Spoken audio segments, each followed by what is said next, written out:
5 years away from it. How good is it to be back, feet on the ground in Las Vegas and be here for a fight week? Hallelujah. The Mac is back. Can I get a Mac energy, please? Tristan, thank you so much. Hallelujah, baby. Thank God. A beautiful day here in Las Vegas. This is the day the Lord has made, and I will be glad and rejoice in it. It's great to be back. Weight's on point. Body's on point. Mind sharper than ever. Plan is laid, set. Am I ready to go to war? You've been waiting a long time to share the Octagon with Conor McGregor, and now we're just a few days away, and you're sitting up here at Media Day. What has this week been like for you? What are the feelings right now? Does it feel like just any other fight, or how would you describe it? I mean, my media schedule felt like any other fight, but when you go on social media, you see everybody, you see the eyes, you see the clicks that you're getting on everywhere. It's huge, you know, it's fun, and when the World Cup is going on and people are talking about Holloway versus McGregor too, that's an amazing time to be alive. You have said repeatedly throughout this build-up that you are going to sun Max for the second time. Curious what you mean by that. What does sunning him look like in this fight, this rematch? You know, I plan to contort Max's body into such uncomfortable positions and have my way with him. That's it. Max, what have you made about Conor's apparent frustration that he's not talked about as the greatest featherweight of all time, and he's a little bit mad that you sometimes get called that? I'm just hearing this now. Is he frustrated? I mean, it is what it is, right? When people talk about this kind of stuff or stats or history, you want the fans and you guys to talk about it, not us. So yeah, he got a bone. He needs to start picking a bone with you guys, not me. It's not my fault. And then there were other times over the last 6 to 7 years that I was like, this is never going to happen. Yeah. Max and Conor are just not going to cross paths again. Yeah, for sure. Even though it always made sense, and it was always there, like it kind of felt like it wasn't going to happen, but then other times it's like, oh yes, it's definitely going to happen. Let's say we see Conor of old come back, like huge, muscly, 170, feeling himself. He's a nightmare for anyone. He's got some of the, like in his prime, his striking would have been the best in the UFC. And the last thing I wanted to ask you about is Conor McGregor. What do you make of his comeback?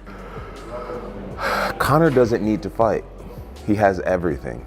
And I respect the fact that he's coming back to fight. You know, people think that Max is just going to walk for him from the start. It ain't going to be that easy. He's going to have big problems early, and I think Max is going to give him that respect and not let him land them big shots. So maybe we don't see him be as successful as he could be. 2013, and I know he told you. You want my opinion? I think he's favored. If he comes into Conor, then I think he's going to come in.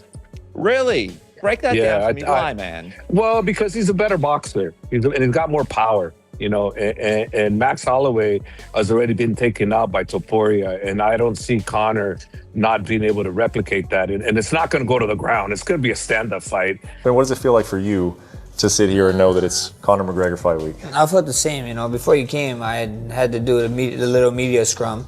And I thought, everybody's like, bro, 13 years. Like, did you ever think Conor McGregor fight was going to happen? I was like, yeah, I thought it was going to happen, but like 5 years ago, you know what I mean? Like, especially after that horrible leg break and him coming back. But it just proves that he's a fighter, man. And the last thing I wanted to ask you about is Conor McGregor. What do you make of his comeback? Conor doesn't need to fight. He has everything. And I respect the fact that he's coming back to fight so much because it shows that he's a fighter in his heart. You know, me, I got to a certain level and I decided to walk away. You know, Conor, he's back, and it just shows how much he loves the sport. It shows that he's still that fighter despite having so much success. I'm rooting for him. I'm proud of him. And I think he's just great, man. The businessman that he's been for our sport, you know, he teaches fighters that we can be more than just fighters. You know, people think that Max is just going to walk for him from the start. It ain't going to be that easy. He's going to have big problems early, and I think Max is going to give him that respect and not let him land them big shots. So maybe we don't see him be as successful as he could be. I'm going to have to go Max Holloway for the win. Can it be a finish? 100%. If Max gets you tired, he's so good at going in for the kill. And yeah, he's even getting much better in the pocket. Even you've seen him. Justin Gaethje here, firing bombs. You know what I mean? Like still being able to dodge the punches in the amongst that sort of brawl. So it's I think it's just going to be too much for Conor. 2013, and I know he told you want my opinion? I think he's favored if he comes into Conor. Then I think he's going to come in. Really break that down for me, why, man? Well, because he's a better boxer, and he's got more power. You know, and Max Holloway has already been taken out by Topuria, and I don't see Conor not being able to replicate that. And it's not going to go to the ground. It's going to be a stand-up fight. And I just look at the power is on Conor's side, the boxing IQ is on Conor's side. You know, the only problem is Conor going to show up? If Conor shows up, I actually favor him 3-1. My opinion. Not saying Max doesn't have a chance, because that'd be baloney, because look what he did to Gaethje. Let's say we see Conor of old come back, like huge, muscly, 170, feeling himself. He's a nightmare for anyone. He's got some of the, like in his prime, his striking would have been the best in the UFC. Like I think his timing and combos and eyes were just sensational. So I think that version of Conor is very dangerous for anyone. But are we going to get that version? Who knows?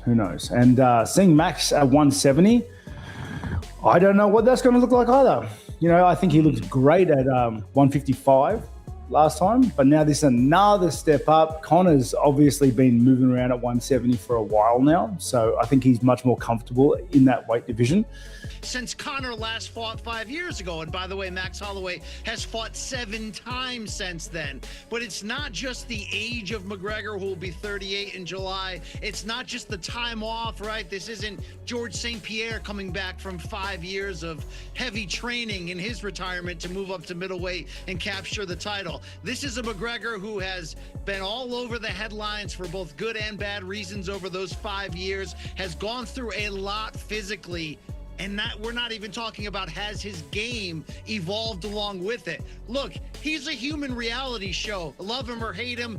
When he fights, we all tune in for so many reasons, and I can't wait for this rematch. Fair play to him. That is the life that he's built. But he's coming back, right? And Max Holloway, as we know, has been very, very active. I mean, geez Louise, when we look at the record of Max Holloway, yes, he lost his last one in January for the BMF belt to Charles Oliveira. Didn't really get beaten up though, just kind of got taken down, had his back taken, defended the whole time. But Charles Oliveira did take the belt. Before that, beat Dustin Poirier, the person that beat Conor McGregor last time, the person that knocked out Conor McGregor the fight before that. Now, when you look at McGregor, as we know, I'm inspired right now by Conor McGregor, and I don't think there's very many famous elitist millionaires that could inspire me, but he's tackling something big here. First off, that's the worst injury that I've ever seen. I've seen 3 other guys have it, but I've never seen an injury worse than this. He's returning to a weight class outside of his prime, which historically has never worked out successfully, even in the boxing world. And ultimately, he signed up to do 5 rounds, which in the best of days, when he could train and he had no injuries and he could push through and do whatever he wanted, was hard for him to do. So, I mean, it's kind of insurmountable. And that's before we start talking about where is he training? Why am I hearing that his training camp is in Ireland, but I see him on The Tonight Show, which is filmed out of California 2 days ago? I'm skeptical to the whole thing. I'm confident he's going through with this. I'm confident he will make the walk, but there's parts of me that are inspired by a guy willing to do that. I think Max is going to beat him, but I just don't know what Conor's going to come back. It's been so long. I don't know how he's healed up. If his athleticism, his timing, his movement is the same as it was before, he can beat Max, but I just don't know what he's going to look like. It's been too long. Do you miss seeing Conor come back? Like, do you miss seeing Conor talking? Bro, I don't even want to hear his voice, honestly. I don't even understand what the fuck he's saying, bro. Yeah. It was crazy. It was hard to hear. Have we had anybody come back after 5 years and look good? I can just never underestimate Conor. It would be foolish for anybody to underestimate him. He's a special athlete. He's a special martial artist. There are things that he can do, pressure that he can handle that most other people can't even imagine. On the other side, Max Holloway, of course, he's a stud of a fighter, and he's been in the game, and he's been consistent over all of these years. And of course, that has its positives, but it also has its negatives as well, right? The last time they fought was so long ago. Max practically looked like a young boy. and he still gave Conor one of his toughest tests in his early UFC career. There's a lot of footage on Max Holloway now, though, and Conor does his research, and there are a lot of patterns in Max Holloway's game, and they've not changed a great deal over the years. In fact, if anything, he's become more comfortable in those patterns because they've become very successful. And then last one for me, obviously there was a talk from the very first moment this fight was announced. You were very outspoken against your old organization, the UFC, and Hunter Campbell. I don't know if you know, but it seems like there was a little bit of gamesmanship on their part tonight. They announced Conor and Max rematch during Francis Ngannou's walkout. What are your thoughts on that? I mean, it's kind of catty. But it also shows that, that they see MVP MMA as a threat, that they would do it in that moment and spend like it and do it at that time. So I feel like it's also a compliment because it elevates MVP MMA and makes they're declaring that they see us as a real rival. And I think that's such a compelling story, and now they're helping us tell it. Ronda Oscar Willis with Mac Life. Part of this story for this